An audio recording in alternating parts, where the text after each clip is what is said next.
Here, Melissa Sorolla. I'm our Vice President of Corporate Communications and Marketing. We are going to start with the we're at is 500 McCullough. In the event of emergency, our nearest exits are straight out that door. 911, Matthew Jones will call 911 in case of an emergency. Sam Taylor will direct emergency responders. Jorge Jones will do the AED. Seamus Nelson will do CPR. Sebastian Aguilar will do the fire extinguishers if necessary. And we just want you to be mindful of present hazards, which are your cameras, bags, each other. And then, of course, as you all are out today, just be careful on the streets as well, too. So we did want to just assure everybody that our crews are out safely restoring everybody's outages.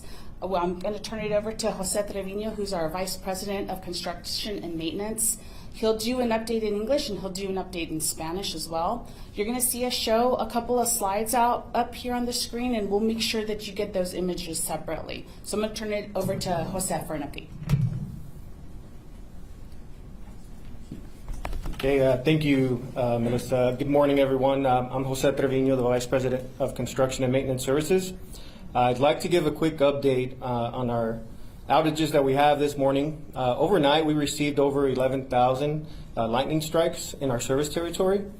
Currently, we do have all available crews and contractor crews working with our system operations team to assess and then also restore customers. All personnel are working as quickly and safely as possible, and I will reiterate that during these emergency response efforts after storms, it is a very dangerous time for our crews, so we do always keep safety first. We currently have a little over 400 outages affecting approximately 10,000 customers. At the peak of the storm last night, we did have over 30,000 customers affected, and impacts are being seen across the city. Our first priorities that we have right now will be wire down reports that come in from our community, which right now we're over 30. And then we start with larger outages to reduce our number of customers that are impacted. We are in contact with the City Emergency Operations Center and are keeping them updated as needed. We do expect some of the outages to last over 24 hours, but we will provide more updates as we know more information throughout the day. We have requested additional contractor crews from our neighboring areas to assist with the restoration efforts, but right now we have in total over 100 crews working out in our service territory. Okay, I'll give a quick translation in Spanish. So, buenos días, soy José Trevino, vicepresidente de Construcción y Mantenimiento aquí en CPS Energy. Quería dar un poco de información sobre las tormentas que han entrado en nuestra área. Anoche recibimos más de 11,000 relámpagos que llegaron a la área. Tenemos todos los equipos ahorita trabajando en el territorio a tratar de restaurar todas las personas. Recuerdo que en este tiempo, cuando hay tormentas, es muy peligroso para los trabajadores y lo primero es que tenemos que mantener que ellos sean, que trabajen lo más pronto posible, pero también mantener su salud. Sí hemos preguntado por que vengan y nos ayuden otros equipos de contractors que trabajan con nosotros, pero ahorita tenemos más de 100 equipos que están trabajando para nosotros. Tenemos ahorita más de 400 apagones que están afectando a un poco más de 10,000 personas. Al mero alto de la tormenta anoche tuvimos más de 30,000 customers que estuvieron apagados. Estamos en contacto con la ciudad de San Antonio también y les vamos a traer nuevos mensajes en lo que entre. Sí esperamos que uno de los apagones duren más de 24 horas, pero vamos a traer la mejor información posible lo más pronto posible. Okay. Thank you, Jose. Jose mentioned the extended outages. We do have team members reaching out to those customers that will see an extended outages. I was just upstairs right now. I saw our customer response unit mobilizing and getting out there to make contact in person with customers that we haven't been able to reach via phone or text. So you'll see those folks out throughout the day, and we ask that everybody move over or slow down when they encounter them so that they can continue to work safely. We do have time for a couple of questions. We will give you another update around 4 o'clock. It won't be a press conference, but we'll send that to you via email. We encourage you to follow us on social media. We'll continue to tag you all as our media partners as well to help us get the word out about the status of the outages. So we can take a couple of questions. Yes, ma'am. That area where you said that there's going to be outages for more than 24 hours, what part of town is that? So at this moment, we always focus first on our outages, the wire downs, right? And so as we drill down from there, we start with the larger outages. Once we get those restored, sometimes it's difficult to know what's behind those larger outages. But as our crews restore that, we will be able to provide better updates for that. We saw impacts across the city, so I don't have a general area right now, but we will be able to provide better updates later today. And just for note two, we have that we'll share with you also, gives you a rundown of the order. Okay. La pregunta fue qué áreas van a estar más de 24 horas con apagones. Ahorita, lo primero que hacemos son las líneas que caen al suelo, son las primeras que atacamos porque queremos que no sea un peligro para la gente de San Antonio. Después de eso es cuando empezamos con los apagones grandes y luego a más chicos. Durante el día vamos a tener mejor información para poder saber qué área de San Antonio va a ser donde tengan apagones más de 24 horas. Ahorita en este momento no sabemos, pero sí traeremos más información de rato. And what was the largest area with the most people affected by a power outage? Again, it was pretty widespread. So even right now, if you look, there wasn't. We had different circuit operations that happened across town.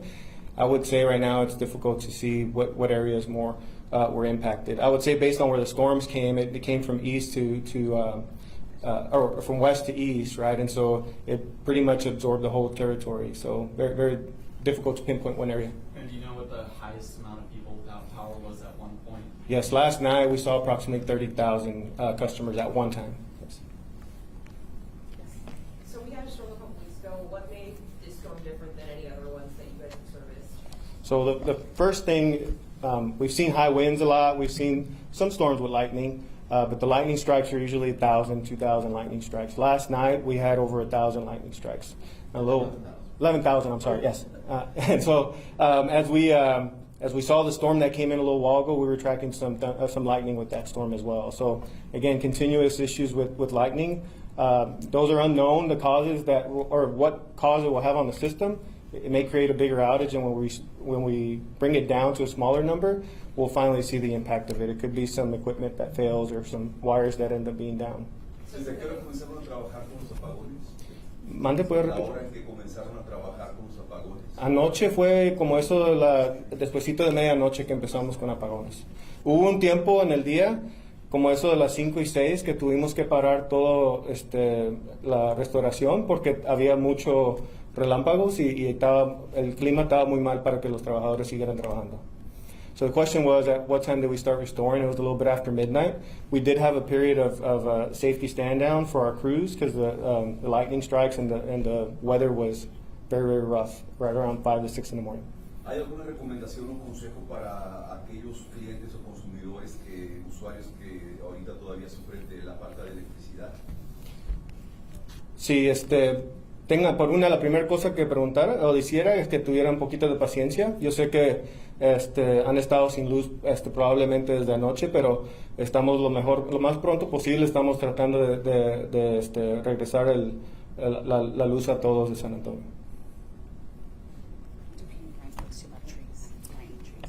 What's that? Lightning trees. Yeah, Sí. I was actually going to say, it wasn't just the wind, right? I hear you guys talking about lightning. What was the biggest damage? I guess it would be lightning strikes. Is that right? So lightning strikes will happen. It's hard to assess what damage will happen again until we look at it. So it's going to probably be equipment failure. In some cases, it could be trees. Again, we have available crews for trees that are going to be helping us with that today. But it's a combination of everything. In some cases, it can be a direct lightning strike. In other cases, it could be residual stuff from lightning strikes and then trees, of course. ¿Estaban ustedes ya preparados para una situación así? Sí, siempre estamos preparados, siempre tenemos nosotros nuestro equipo de CPS Energy y también contratistas que trabajan por nosotros. Y desde anoche ya estábamos todos listos en comunicación, hablando de que íbamos a traer a nuestro equipo durante la noche y en la mañana, lo primero que llegan todas al trabajo, y también empezamos a usar a los contratistas.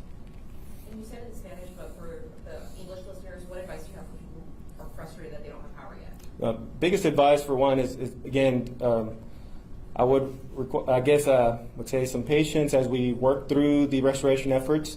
It may seem kind of slow at first, but it's unknowns that we have out there when we have a big storm like this. So we do maintain safety of our crews first. And so we will attempt to, again, go to areas that have wire downs reported, and then we'll go back to the larger outages. So biggest things, if you haven't called in. If you look at our outage map, we should have some guidance at least as to what outages have been reported in the area. And that would be the best thing, is get in contact with us.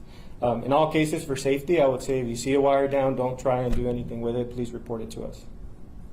And then I think it was already said, but when do you guys think it'll be all said and done? And we'll power back? Right now, we expect we're going to do better assessments throughout the day. I would say just the best I can give you right now is we do expect some outages just because of the number, over 400 outages, to last through at least 24 hours. But as we restore parts of circuits, we're able to eliminate some outages, and so we may see outages go down, but then you'll see them cycle back up. So it's very difficult to answer that right now, but we do expect some to last over a day. And I'll just add, just to close out, we will give you all another update. So Jose's team, they're out there working, again, focus on safety. From a customer side too, we are making contact with those customers that will know will be in extended outages.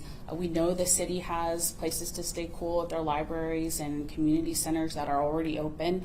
And if anything changes, we'll let you all know, and we'll let those customers know too. So we do thank you all for joining us. Again, follow us all day for updates on social media, and we'll give you all another update later this afternoon. So thank you, and please stay safe out there too as y'all are covering the storms. Thanks.